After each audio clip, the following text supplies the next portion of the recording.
Mesdames et messieurs, bonsoir, ravi de vous retrouver dans cette nouvelle édition de Viva Événement. Sans plus tarder, voici le sommaire. Enfin, le délai fixé par la CENIT sera respecté. Les premiers résultats officiels des élections sortiront officiellement demain. L'on attendra par contre les résultats émanant de la commission électorale spéciale. Les enseignants ont maintenant trouvé des moyens efficaces pour faciliter l'acquisition des leçons par les élèves. Un reportage sur ces matériels didactiques tout de suite dans ce journal.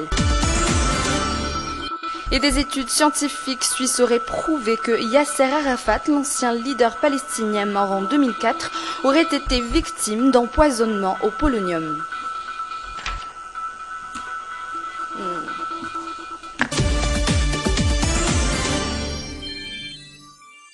Voilà pour le sommaire, mais entamons ce journal avec ce phénomène dans les cieux qui en a abasourdi plus d'un, qui a duré plus de 2 heures. Chacun l'a interprété à sa manière. À partir de 9 heures, un anneau lumineux a été remarqué autour du soleil. Anne Muriel et Janelle. Aujourd'hui, vers 10 heures du matin, un halo solaire est encore apparu dans le ciel.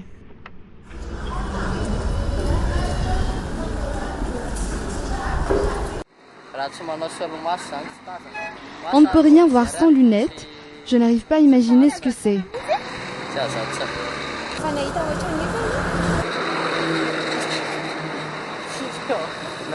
Je n'ai jamais vu un phénomène pareil. Et je pense que c'est une source de lumière. Je ne sais pas ce que c'est. Tous ceux qui étaient dans la rue ont levé la tête vers les cieux pour apercevoir ce phénomène. Un anneau lumineux blanc autour du soleil. Ceux qui voient ce genre d'apparition pour la première fois étaient terrifiés. Je vois un anneau bleu et jaune. À mon avis, c'est des nuages. Mais peut-être un signe. Cela me fait peur. C'est la première fois que je vois quelque chose de ce genre.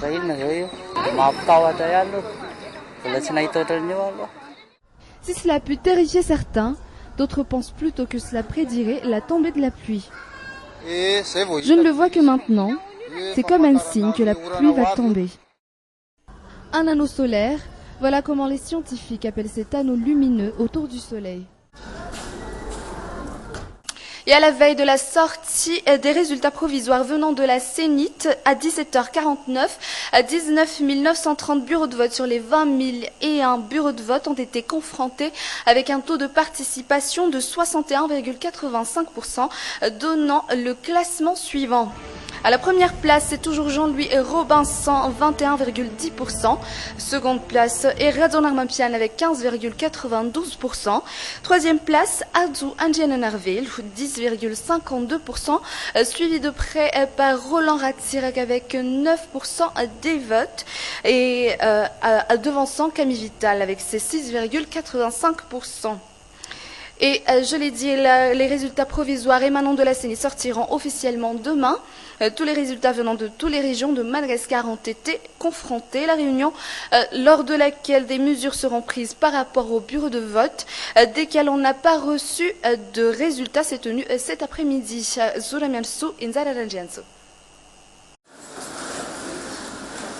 Le matin vers 9h30, ils sont tous débordés par le travail, ici à la CENIT à Larbi.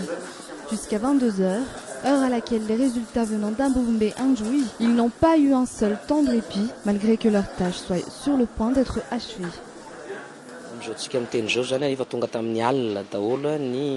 Tous les résultats de tous les bureaux de vote de Madagascar sont arrivés hier soir. Les derniers plis, ceux d'Amboumbé Anjoui, sont arrivés à 22h. Nous sommes en ce moment sur le point de les numériser. Le délai fixé par la CENIT sera respecté. Tous les résultats émanant des bureaux de vote de toute l'île ont été confrontés. Une réunion s'est faite l'après-midi entre les commissaires nationaux électoraux et la présidente de la Commission électorale nationale indépendante pour la transition, et ce, afin de prendre des mesures par rapport aux bureaux de vote qui n'ont pas fait parvenir des résultats.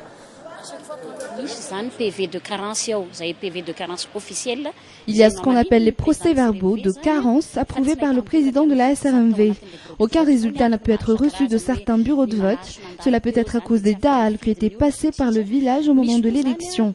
Il y a aussi les procès-verbaux non exploitables. C'est l'Assemblée générale qui va trancher sur le sort de ces procès-verbaux avant la sortie des résultats demain. Les décisions prises lors de cette réunion ne changeront en rien les résultats provisoires qui seront déclarés demain. Après quoi, tous les yeux seront rivés vers la commission électorale spéciale. Nous allons à présent vous emmener dans une petite maternité. Vous allez constater que ce n'est pas seulement la maternité proprement dite qui est exceptionnelle, mais également la manière dont on y pratique l'accouchement. Elles ont pourtant été des milliers à avoir donné la vie dans cet endroit que Marna Twinjav et Yves Janel nous font visiter. De dehors, cette maison a l'air d'être très banale. À l'intérieur, c'est tout le contraire. Le rez-de-chaussée est rempli. Une femme venant tout juste d'accoucher, son nouveau-né et toute sa famille y sont. Ce couple avait une étrange raison d'avoir choisi d'accoucher dans cet endroit.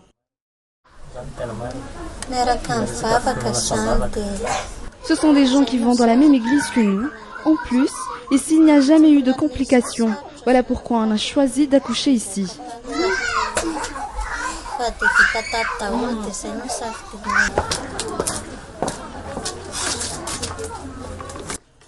À l'étage, deux autres jeunes mamans, Voulatine qui vient d'accoucher depuis 3 heures et Ir, celle qui a accouché de ses triplés.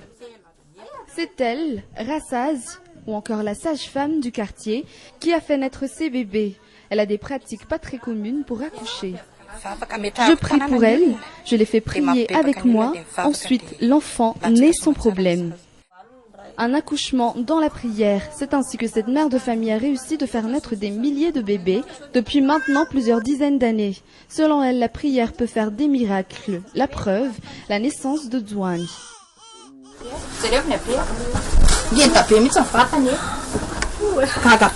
Il est très robuste, son poids est au-dessus de la normale pour un bébé qui vient de naître il y a seulement quelques heures.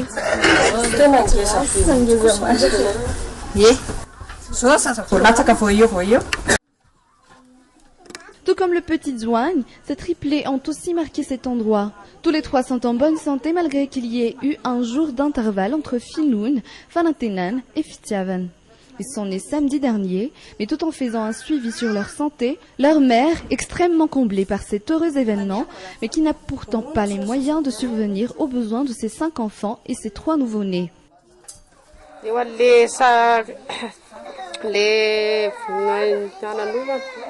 Nous avons besoin d'aide, que ce soit une aide financière ou encore un don en nourriture pour mes 3 bébés. Je ne peux plus travailler, je dois consacrer mon temps à prendre soin de mes enfants. Ce ne sont pas seulement les mères qui sont devant cette difficulté, la sage-femme a également besoin d'améliorer ses matériaux d'accouchement. Et les enseignants sont obligés de chercher d'autres moyens pour que leurs élèves puissent mieux acquérir les leçons qui leur sont données. À l'école préscolaire que nos journalistes ont visitée, ces matériels didactiques sont placés à la portée des yeux des élèves. Ils sont de toutes les couleurs, ce qui aidera l'élève à mieux les garder en mémoire. Quelquefois, les enseignants apportent d'autres matériels pour les aider dans leurs cours. C'est toujours un reportage d'Anna Muriel et d'Yves Chanel.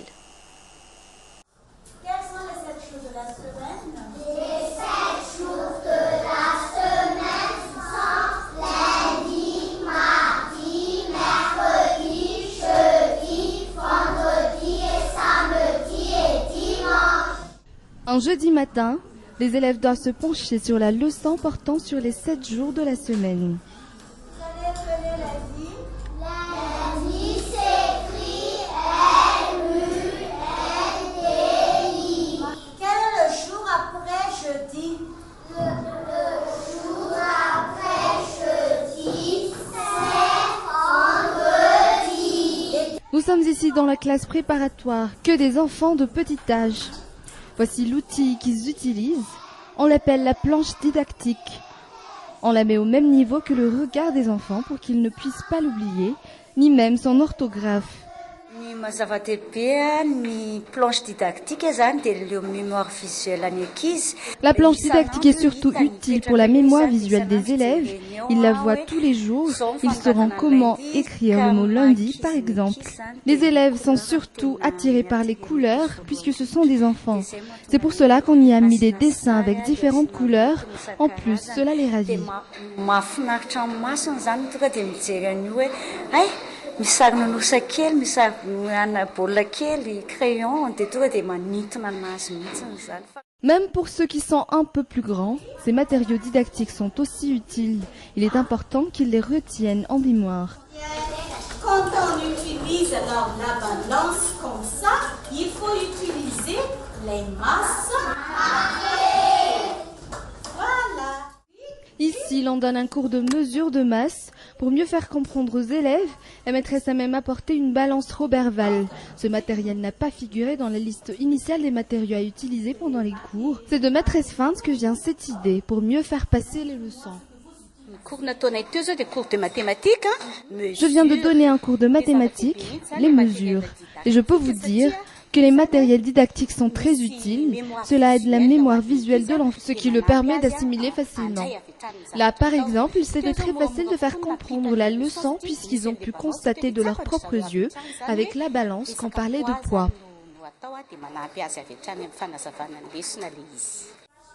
L'école et surtout les enseignants préparent les matériels didactiques bien avant la rentrée scolaire, des matériels tels que la règle, l'équerre, le rapporteur et la planche didactique.